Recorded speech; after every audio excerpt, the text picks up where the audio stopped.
Merci. Thank you. And once again, sorry for the delay. Merci, Monsieur le Président. Thank you, Chair. It's an honor to be here, and thank you for inviting me to make a presentation regarding this highly important bill. C-226, as you have already said, this is a bill for working up developing a national strategy to assess, prevent, and very important to address environmental racism and to advance environmental justice, and for a program that will really make a difference to support environmental justice. I know I've got exactly 10 minutes. I want to make sure, I know you are pressed for time, that we have enough time for discussion. So I wanted to stress in the presentation of this private member's bill, and also, of course, want to thank Senator Mary Jane McCallum for being the sponsor of this bill in the Senate. I want to thank the Senate as an institution and individuals within it for having already seen the bill through to getting to this stage of past second reading in the Senate and in front of this committee. It's certainly my intention to emphasize that I hope the bill will receive speedy passage here. The time limits built into this bill mean that once it receives royal assent, the government will have 2 years within which to put forward the most important part of the bill, which is not just talking about the problem, but putting in place a strategy that will work. So in struggling with how to present the bill, as I'm always torn between setting out all the empirical evidence that Canada has an issue with environmental racism, that it's a thing that exists. I shouldn't make any reference to social media in polite company anyway, but the treatment of the issue in social media lets me know that some people mock the very notion. So I want to set out, rather than explain all the reasons that we know that there is such a thing. I know you will have other expert witnesses coming before you.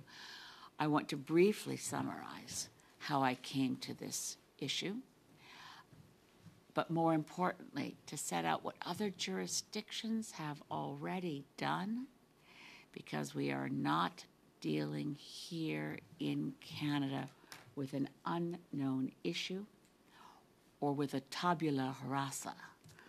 We have experience from other jurisdictions, and I hope we will build on that.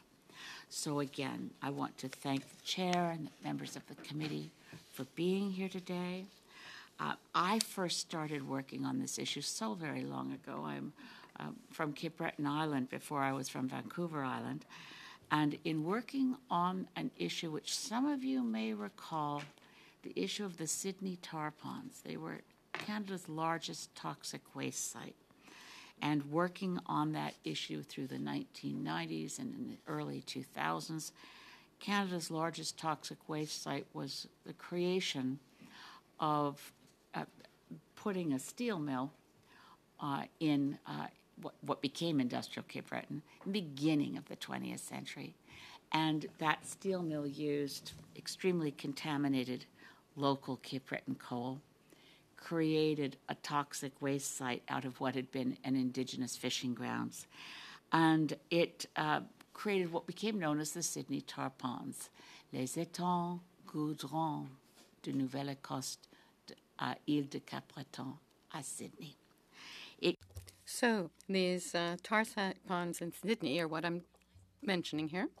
A pretty idyllic little spot called Margaree Harbour, 42 people. And if anyone had told me, well, when they did tell me that there was such a thing as any racism in Cape Breton, I would have been astonished and denied it. And it wasn't until one of my best friends, Clotilda Yakimchuk, was originally from the Caribbean. She was the first black woman in Nova Scotia to graduate from Nurses College. She was the first black woman to be the president of the Nova Scotia Nurses College. She received an Order of Canada for her leadership in many areas. But she told me a story that shocked me to my shoes. She told me that when she'd come back from running a hospital in the Caribbean as a single mom with young kids, she'd gotten a job at St. Rita's Hospital in Sydney, and she wanted to rent a decent place to raise her kids. And there was no landlord who would rent her a decent home anywhere in Sydney except between the steel mill and the coke ovens. There was enforced segregation in my community, and I knew nothing about it. Now that meant if you only could live between the coke ovens and the steel mill, where you were living was the equivalent of smoking several packs of cigarettes a day because of the pollution from the coke ovens and the pollution from the steel mill. So the first person and community with whom I started working on environmental racism was with Clotilda Yakimchuk, the community of Sydney. And we, through a series of coincidences, and mostly through my work with Sierra Club, I was executive director of Sierra Club of Canada, came to know that there was in the United States a program in environmental justice through the U.S. Environmental Protection Agency. And we created a project we twinned with a community in Fort Valley, Georgia, an African-American community, where they were dealing with an old pesticide plant that had been shut down, and they were accessing programs through the U.S. Environmental Protection Agency to confront environmental racism, programs in environmental justice. You can go to the U.S. EPA website, and when you get my brief, and I apologize, désolé que ce n'est pas j'ai demandé un And I'm sorry, I did ask for a translation from the House of Commons system. Unfortunately, we don't have it yet. But from the U.S. EPA website is their definition of environmental justice, and I commend it to all of us. Means the just treatment and meaningful involvement of all people, regardless of income, race, color, national origin, tribal affiliation, or disability, in agency decision-making or other federal activities that affect human health and the environment. It's an intersectional definition, and it means that people in marginalized communities in the U.S. can access experts.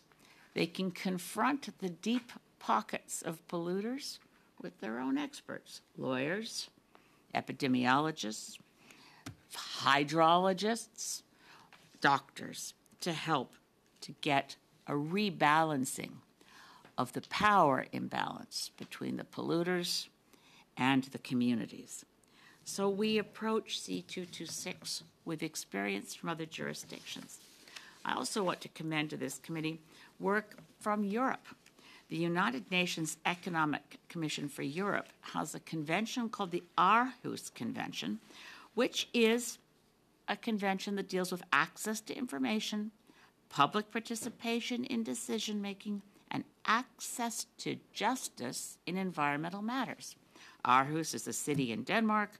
The convention has developed a number of tools, and I think that they will also provide assistance to our government when, I hope, the bill passes. And we now have an Environment Canada website and Environment Canada people who are very dedicated, working on what a program in environmental justice will look like. And the website notes that this is, I'll quote from the website, environmental racism and justice is a new area of work for the Government of Canada. If I leave you with nothing else, I want to leave you with this. It is not a new area of work in the world. It's a new area of work in Canada.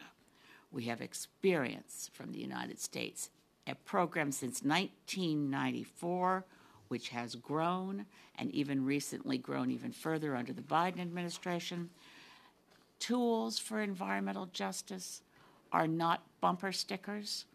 Tools for environmental justice are real and in the hands of marginalized communities, indigenous peoples, racialized communities, are tools to access rights and justice and rights that exist. This bill will make a huge difference, but it will take ongoing work, and I am ready for your questions, and thank you for your attention. Merci, Madame May. C'est très apprécié. Thank you, Ms. May. This is much appreciated. Now I recognize Senator Mary Jane McCollum. Can you hear me?